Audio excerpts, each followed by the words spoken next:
Good day, gamers. It's Vladimir here, and today we're going to talk about the Diablo 4 developer update live stream that happened yesterday. Before we get into that, though, if you like my videos, please like and subscribe. Make sure you hit that notification button. That way, you're never going to miss a video. I appreciate you, and thank you very much for watching. Now, so we're going to get into this, and I'm going to just quickly kind of go through the recap. I'm going to leave a link below for you guys to check this out. There's quite a bit of information in it, and there's quite a bit more still to come. So this was only the 2 hour one that they had yesterday on October 4th. There is another one coming up on October 10th as well that's going to have a lot more information in it as to what's going to be taking place and some quality of life updates as well as the changes to resistances as well as vulnerable crit and class balances and all sorts of other stuff. So all that's coming up still, but so there was quite a bit of changes that were announced yesterday that we're going to cover over a little bit.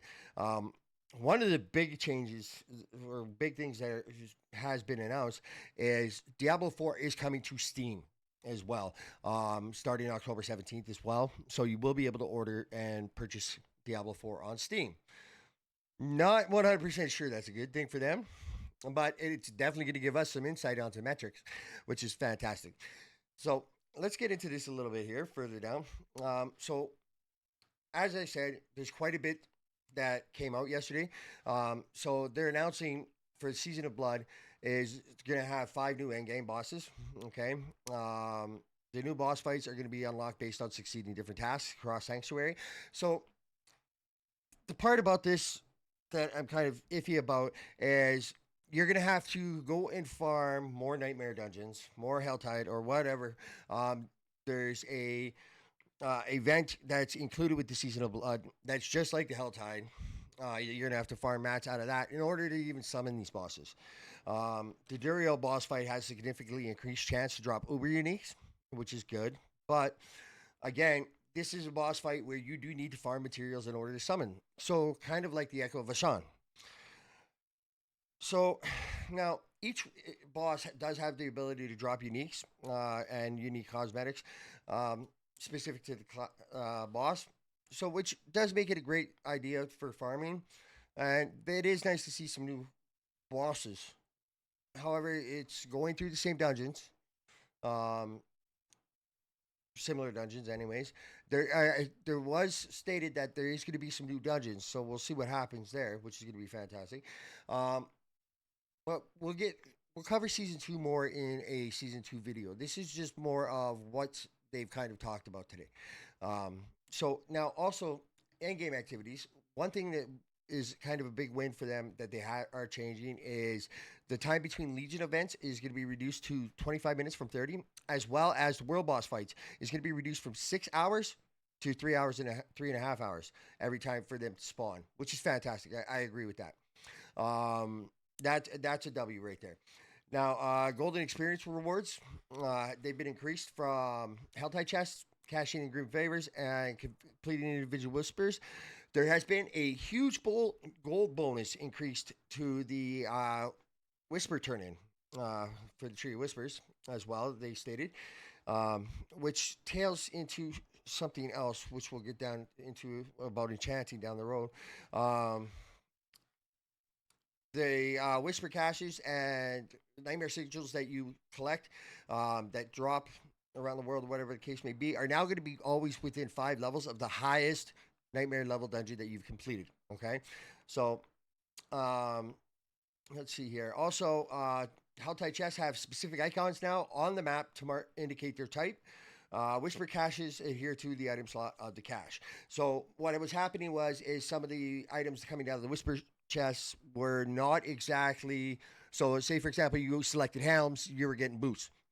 So this will make sure that you are now getting helms. Okay, so experience monster leveling.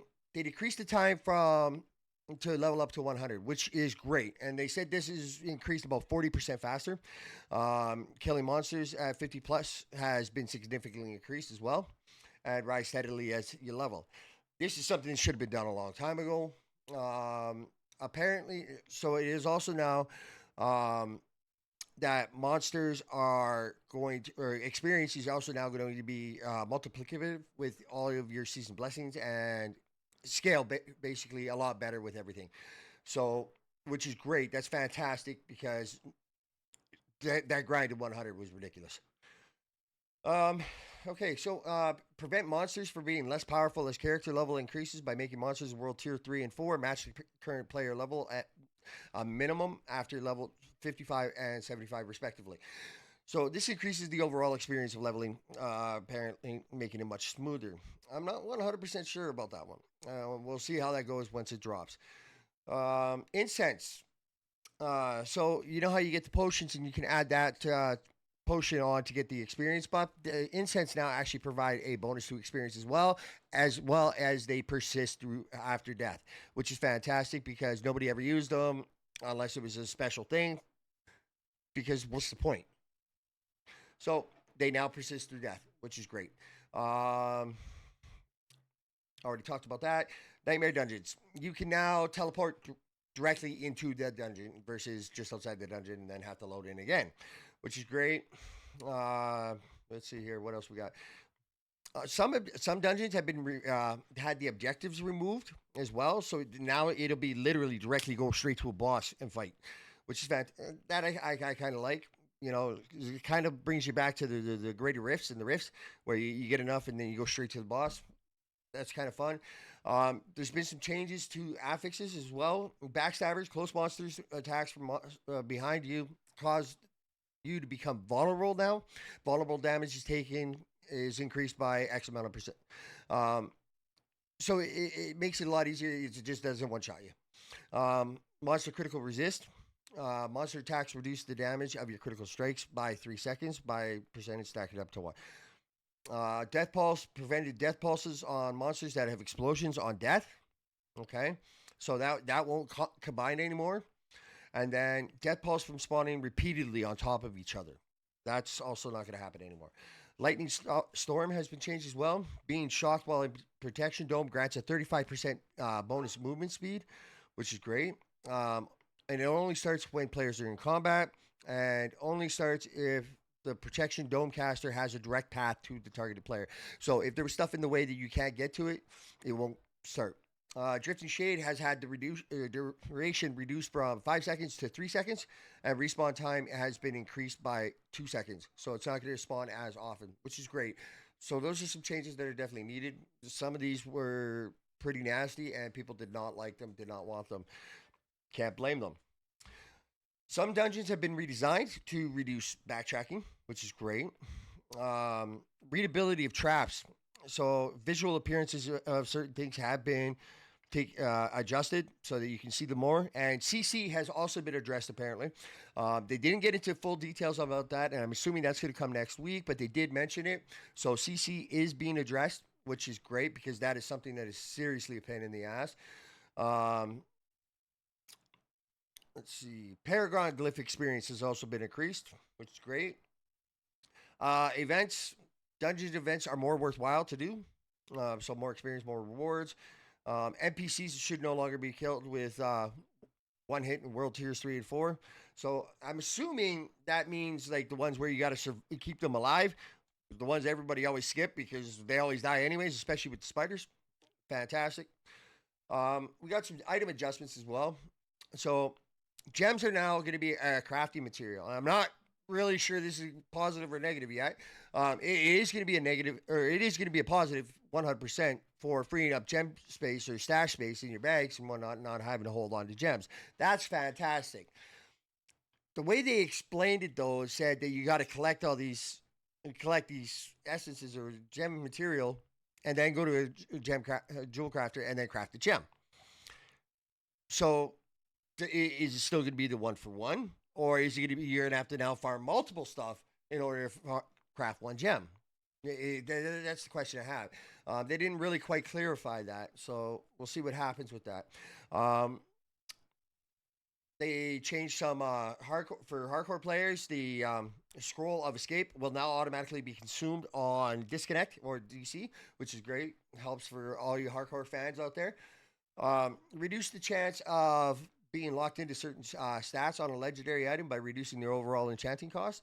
So this is what I was talking about earlier there, the gold bonus now for whispers and stuff like that. They said they've increased the gold bonus. And so they also said that they reduced the overall enchanting cost. How they said they did this was increase the initial enchant price and then reduce the further ones, the ones past the initial one, and that they won't increase as higher. My question is why not just reduce it completely right down because of the fact it's completely insane to begin with. There's no reason why it costs 10 million to an enchanted item because you can't get his damn stat. I'm sorry, but there's no reason for that. So we'll see how that goes. But it is what it is, right? So uh, overburdening in inventories. Normal magic and non-sacred rare items will drop as crafting materials, which is fantastic. This I like. Okay, World Tier 4, normal magic, non-ancestral rares will drop as crafting resources as well. So basically, all the stuff that you really are just cluttering up your inventory that you don't even want to look at is now going to drop as crafting resources, which is fantastic. So we don't have to go back and forth to just constantly disenchant. Um, Higher level monsters, World Tier 3 and 4, drop sacred and ancestral items of greater power. They said this is now going up to 925 or 75. I can't remember which. Um, so they are going up.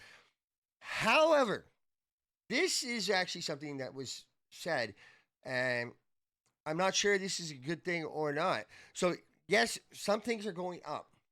Okay, item level is going up. The resistance, the initial resistance you get, the armor value, as well as weapon damage will be going up. The affixes will not be going up, which doesn't make a single bit of sense to me.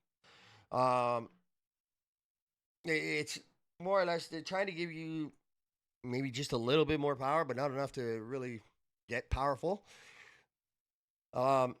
So you're going to get 925 items that are going to be basically the same with a little bit of extra damage or armor. They're going to have the exact same rolls, which is kind of ridiculous in my opinion. Um, that's not an upgrade. They really just limits you to farming specific weapons. Excuse me. Now, that being said, weapons do matter. Damage matters. Absolutely 100%. It's just not upgrading affixes. That doesn't make sense.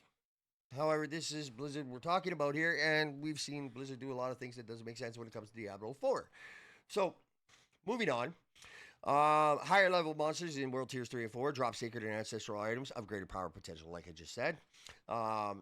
Normal Whisper caches provide plus 10 item power, and the upgraded ones, the orange ones, are going to provide plus 20 power. Helltide caches, plus 20 power as well. Okay, we got some miscellaneous improvements. So Renown is now saved across the board. Get it done once and you're done. Okay, you want to read through it? Great. I'll leave the link below for you guys to check it out. This also applies to hardcore characters. Items can now be marked as favorites, which will make them not sellable and not salvageable. Fantastic. That's a win. 2 character slots are being added because of transferring characters to the Eternal Realm. Ease the ability for players that have a completed campaign to access seasonal content earlier by adding the option to skip the campaign on a character creation if the character on your account has completed the prologue. Minion and companion attacks will ensure that they no longer attack vulnerable enemies. Or target invulnerable enemies. So mounts have gotten some massive improvements apparently as well. So with mouse and keyboard, guys, as you can see on my screen, my mouse here, right? When you're riding around on the mouse, you had to put the mouse cursor pretty much right to the edge of the screen. Now, if you're going up or down, you didn't have as far to go, and your mount wouldn't ride at top speed. So apparently they've made that a lot better, and they brought the radius in for where the mouse has to be outside the circle to a closer radius, which is that's a win. They've changed some things where base speed has been increased by 15%. Doesn't affect the top speed though. The sprint has still been maintaining the same. They've improved combat and mount versatility by reducing the ability of cooldowns by 50%. Dismount cooldown has been reduced by 5 to 10 seconds, or 10 seconds to 5 seconds, sorry. Force dismount for damage cooldown has been reduced from 10 to 4 seconds. Delay between dismount combat skills been available after becoming available after mounting, i.e., Barbarian's Bounding Slam, has been reduced from 10 to 3 seconds as well. Um, they also said that they've adjusted basically the little catches that the mounts. It's apparently supposed to be a lot smoother to ride now, less catching on invisible terrain and so forth like that. Some town adjustments. One thing they have done that I absolutely love was the fact that they've added additional stashes all over the place in capital cities near important vendors, which is fantastic. They should have done this in the first place. The towns are poorly designed in the sense where you just got to run all over the place, which is kind of dumb. Having a central stash is fantastic. I like that. There's also going to be additional waypoints that have been added, so the walking around is not going to be as bad when you first start a fresh character. Purveyor of Curiosity for gambling has been also moved in closer to everybody as well. Improved navigation through, I told you the 10 waypoints. Now you also have a stash search feature. Okay, so you can now search items that you guys are looking for. You can search by rare, magic, rare, unique, legendary. You can search by aspects. That's a big W right there. Let's see, UI and UX. So I said that streamer functionality has been added now. So streamer mode has been added to the game for all you streamers out there. Improve organization by displaying item affix tooltips in a more intuitive and consistent order. We'll see how that goes. Extract the stash will now group extracted aspects with the same legendary powers when sorting your stash and inventory. Auto run has been added to the game as well, and a zoom level has been adjusted on the mini map in dungeons, especially. This is a huge W. This is something that's been everybody's been asking, so that you can actually see where the hell you're going. I wish they would do that to the main screen, to the main game. I'd like to be able to see more of the game. Combat text, we can now hide the dodge, vulnerable, and fortified. Unique item visibility has been increased as well. Access to the screen reader and improved cursor contrast colors for versatility and customization. So that's the basic gist of the changes that have been made so far that they've announced. As I said, I'll leave a link for this below so you guys can check this out yourselves. Let me know in the comments below what you think. If this, what's your favorite change that they've done? What's your least favorite change that they've done? And do you think this is really going to help them? Anyhow, it's Vladimir, guys. Thanks for watching. And if you like, please like and subscribe. Till next time, guys, you keep gaming.